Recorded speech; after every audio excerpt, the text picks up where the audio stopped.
Hello and welcome to the BloodStream Podcast, a show serving the greater bleeding disorders community, brought to you by Believe Limited and BloodStream Media, and made possible thanks to our presenting sponsor, Takeda.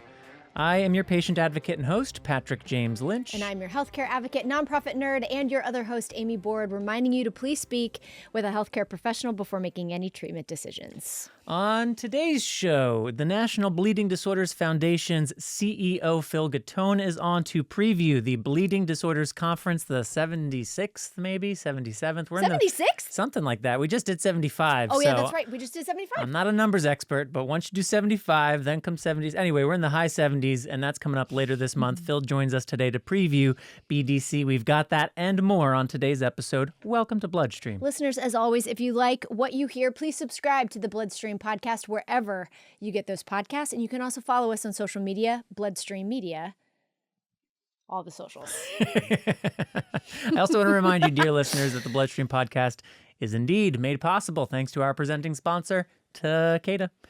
Yes, that's right, Takeda. Takeda has got this website, bleedingdisorders.com, where you can learn all about Takeda's resources for and commitment to the bleeding disorders community. Takeda, Amy, get this, believes in a world free of bleeds. Which is great. It's awesome. And they are dedicated more than ever in their efforts to offer a wide range of programs and services to help patients throughout their treatment journey, wherever on that journey they may be. You can learn more by simply visiting bleedingdisorders.com. That's it. That's all you got to do, bleedingdisorders.com. And for their founding and ongoing support of the BloodStream Podcast, I would just like to say, thanks, Takeda. Thank you, Takeda.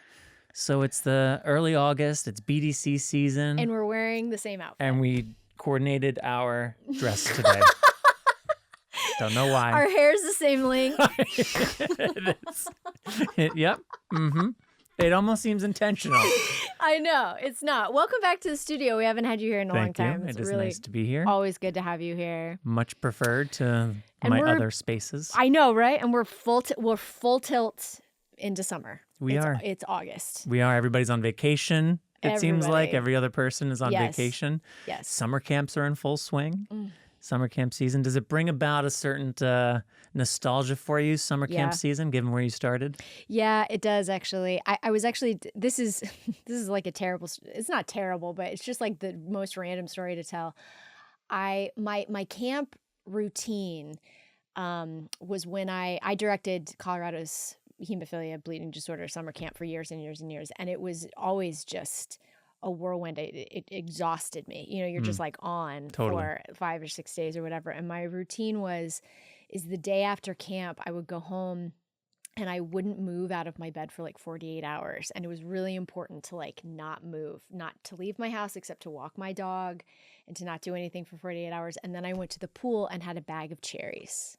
Wow, how specific. It was so specific. And I didn't bring a book. I brought magazines, like mindless. Yes. I mean, magazines are, I grew up with magazines and I feel like it's a dying art, but I would get like glossy, dumb fashion mags. Nice. Like pop culture. And I would just eat cherries and go to the pool. And I told that story the other day and it was just kind of lovely. I love summer camp. I love this season. It's funny, when I made the transition from camper to counselor, there were a lot of things that were different about that. But one of what you just stirred up for me was that first summer that I was a counselor, the first break between sessions 1 and 2, because there was like 8 sessions, 8 6-day sessions with a day and a half off in between. And that place, every time I was there as a camper, was so electric. Yeah. Because you had whatever it is, 150, 175 kids between the ages of 6 and 16 and dozens and dozens and dozens of staff. But then everybody leaves on that final day. Staff's all like, peace, we get a little break.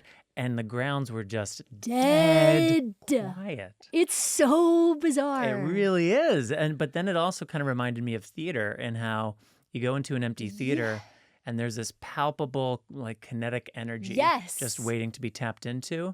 And when the audience arrives and the show is on and the whole thing is full blast, it's like, yes, this is what we're here for. But then when all the audience clears and it's quiet again, we're back to that kinetic energy of anything could happen. Yes. It very much reminded me of that. And I miss that. I miss experiencing those rhythms through the summer at camp. I do too. I miss, like, my favorite moment of camp, always, we had we would have a line of cars wait outside the gate to get in to drop kids off. Mhm. And, they would just line up, and then, they would come in and they would have to just like wait in their cars a little bit to just, slowly it was just a huge tradition. And my favorite thing was to run down and to see not the kids. I mean, the kids were like so excited, but the parents were so excited not to have a week with children. Yep. Yeah. And it was just so joyful to give those parents a reprieve. It was so joyful to like take their kids and be like, we're going to love your children like you love your children, and we're going to love you in the process. And just to see all those parents were so psyched. I remember there was one mom that was bummed every year. Every other parent was like, yoo-hoo! Like they were so excited. Yeah, that rings a bell as well. Yeah. Well, we are in summer, which means the BDC is right around the corner. So on today's episode, we do have Phil Gattone, NBDF's president and CEO. He's going to preview the Bleeding Disorders Conference, and that is coming up in just a little bit. But before we get there, audience, I got to let you know that this segment is brought to you by Genentech. There's a new short film out there that's dedicated to moms who care for their sons with hemophilia A. We were just talking about these kinds of moms who care for their sons and drop them off at camp to say goodbye. It's an honest and visually striking journey about a mother going through the emotional whirlwind of raising a son with hemophilia A, and it is indeed, or can be, a whirlwind. This story is inspired by thousands of real moms and serves as a thank you for all that they do to make the hemophilia A caregiver community a place of love and resilience. Visit www.hemashort.com. That's hemashort.com to watch the short film. But do that only after you listen to this interview with Phil coming up right now. I'm joined now by the NBDF CEO, Phil Gattone. Phil, welcome back to BloodStream. It's always a pleasure to see you. Thanks for having me, Patrick. I feel like it's got to be part of the check-in anytime you come on that we ask where you've been, what you've been up to, because each time you're coming from 6 places, you're going to 12 more. So what's going on this summer? Are you bouncing around all over the place, or what are you up to? I've been out and about and been part of some really special initiatives going on. I was able to visit Pennsylvania and be part of their first ever statewide conference. Western Pennsylvania and Eastern Pennsylvania have each had conferences for many years. Sarah leads Eastern PA and Kara leads Western PA, Sarah and Kara. And they came together, their boards came together, had an awesome time. I got to see your colleague, Amy, there. Amy Board was there, and just had a blast being part of that. And then we also had a really important meeting. The Comprehensive Care Sustainability Collaborative took place. And, we brought together payers, we brought together advocates, healthcare professionals, and this has been going on for some time, really since 2013, I believe. And the effort is to try to make everything easier for people to get the care they need through their HTCs and to help support and sustain the Hemophilia Treatment Center model.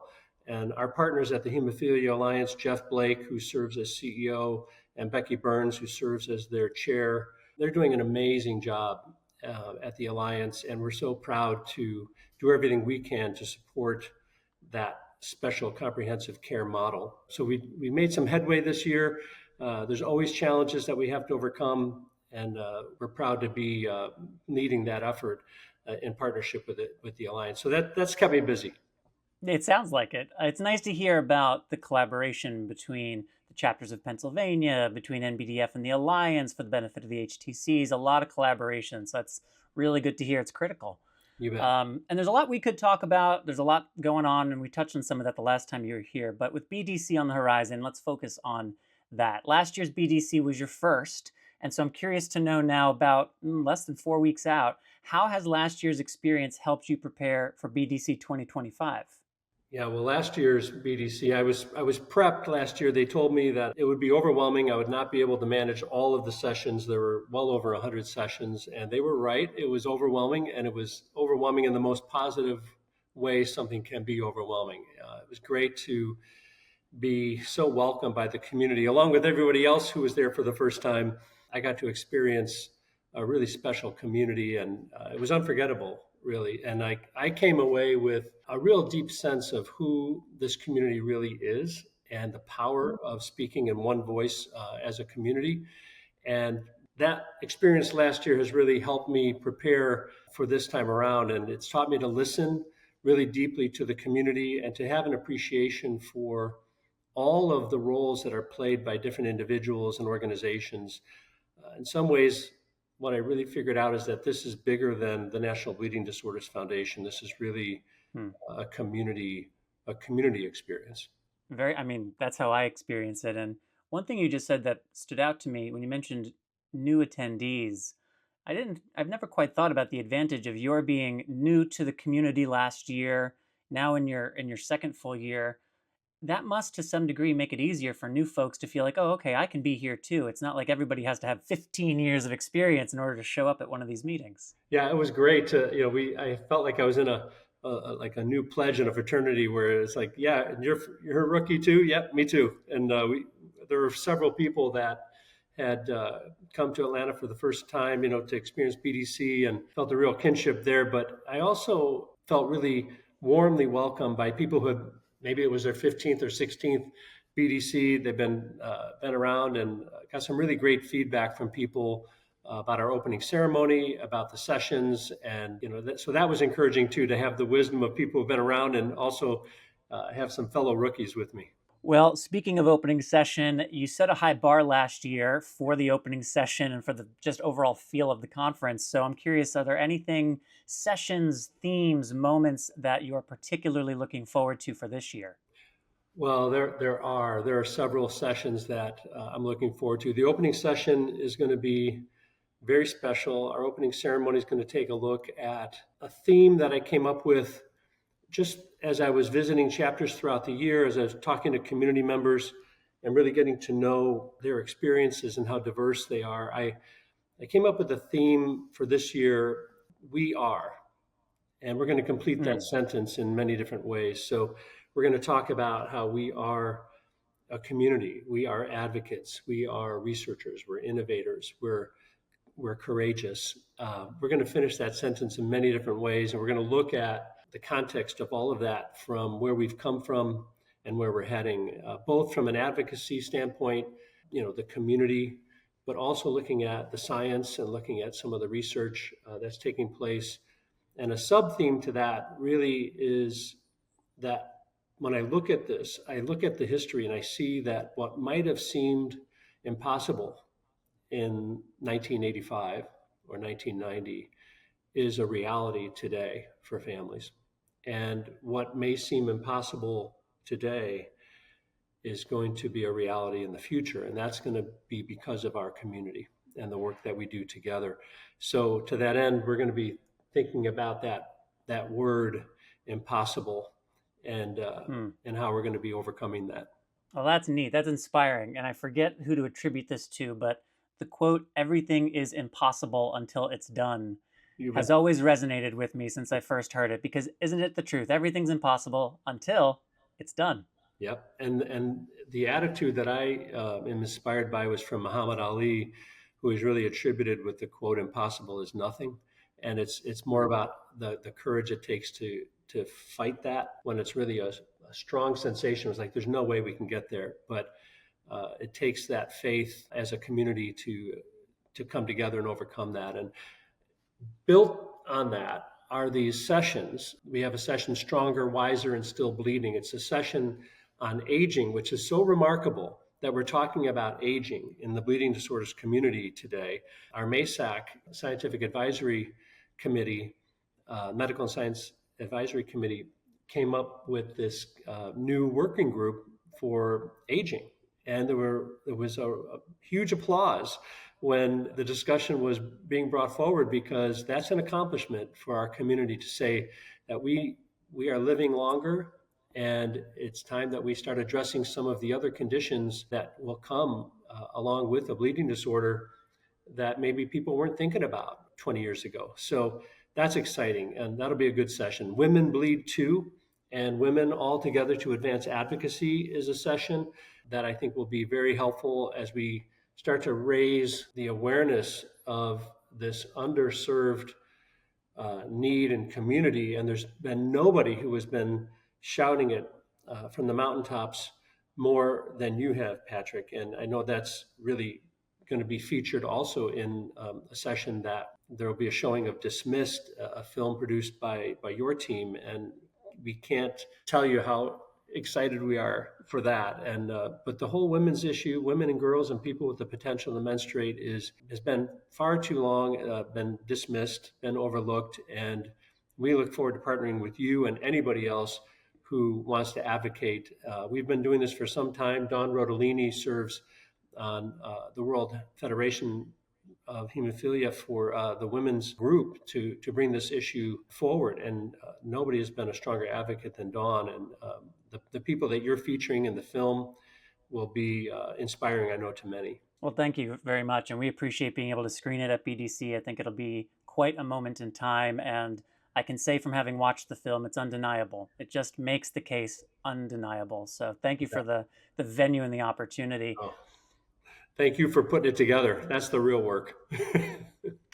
Team effort. But I want to ask about those who can't attend.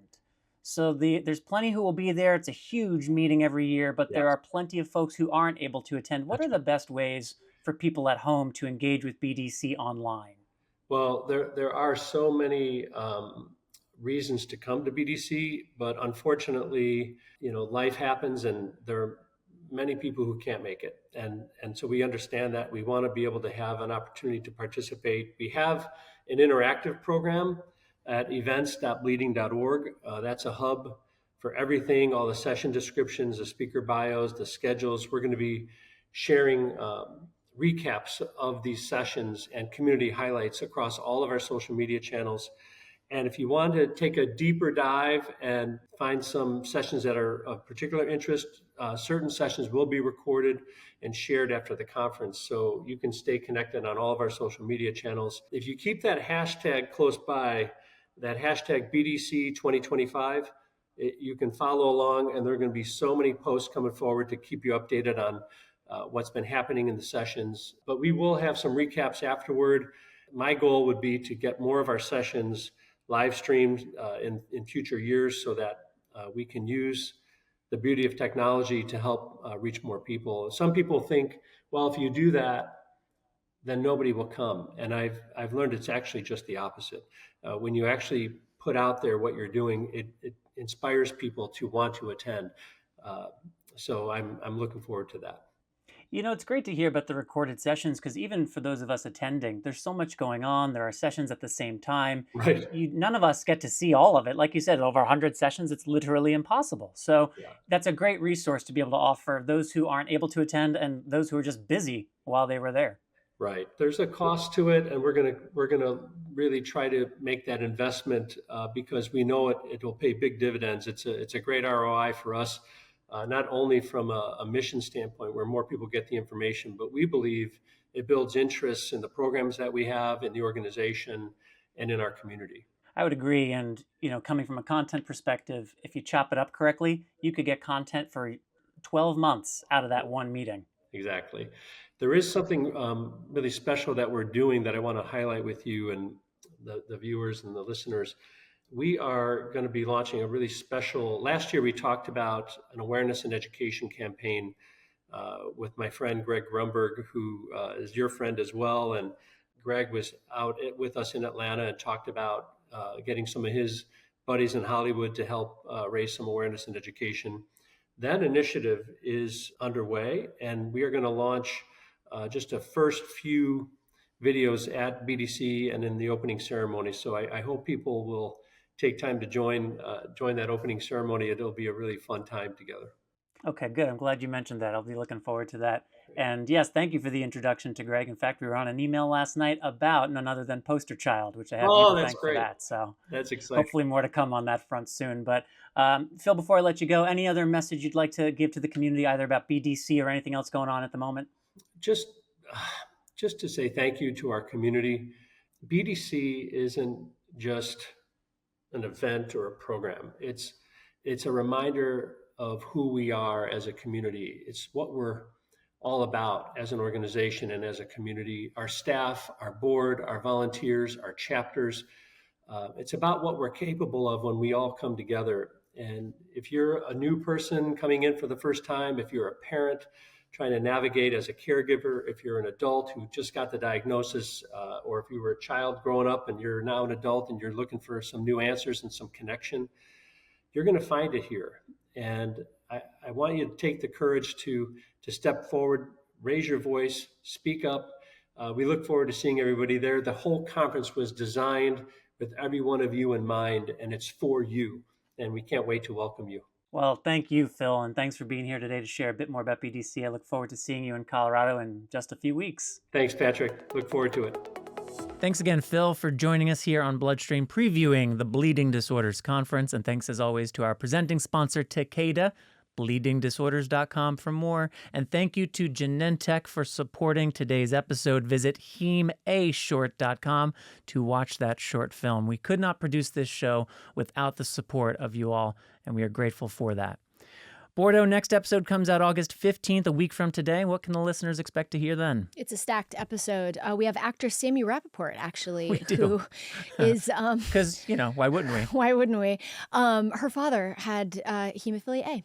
And she made a short film about it. She was on Pen 15, which was one of my favorite shows in the last couple of years. So I can't wait to have a conversation with her. And then Dr. Joanna Davis is going to join. Barb and Jeffrey actually are going to take that one. So it's gonna be a great episode. Yeah, Sammy's grandfather, Hime. What did I say? I think you said father, but I didn't want to break up your flow because you had such a good flow going. I had such a good flow. So I was like, we'll just later on throw the word grand in there. Okay. Do we have to do that? We don't have to do anything again. Okay, great. It was so perfect. Okay. I thought I said grandfather. You may have, and in which case I created this whole 30-second nonsensical... They're going to clip this out. Unfortunately, no, getting denied in real time, it looks like, so we don't have to worry about that. Well, with that, listeners, that is all for this episode. Do be sure to subscribe to the Bloodstream Podcast wherever you listen to have that next episode delivered to you the moment it goes live. And loyal listeners, as always, mailbag@bloodstreammedia.com is that email that you can use to inquire about casting opportunities with Bloodstream Media and Believe Limited. You can find me and PJL on social media as well. We are there. Bloodstream Media. Also there. All the things. All the things, all the places. I am your host, Patrick James Lynch. And I am your other host, Amy Board. And until next time, take self-care of yourself. Bye, everybody. Bye-bye, everybody.